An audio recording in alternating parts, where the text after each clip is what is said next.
ধর্ষণ কাণ্ডে তদন্তের জন্য রাজ্য শিশু সুরক্ষা অধিকার কমিশনের পক্ষ থেকে প্রতিনিধি দল আসলেন ধর্মনগর জেলা হাসপাতালে।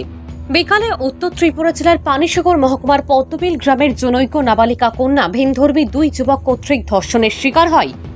পরবর্তীতে গুরুতর আহত অবস্থায় ধর্মনগর জেলা হাসপাতালে নিয়ে আসা হয়। বর্তমানে চিকিৎসা চলছে জেলা হাসপাতালে।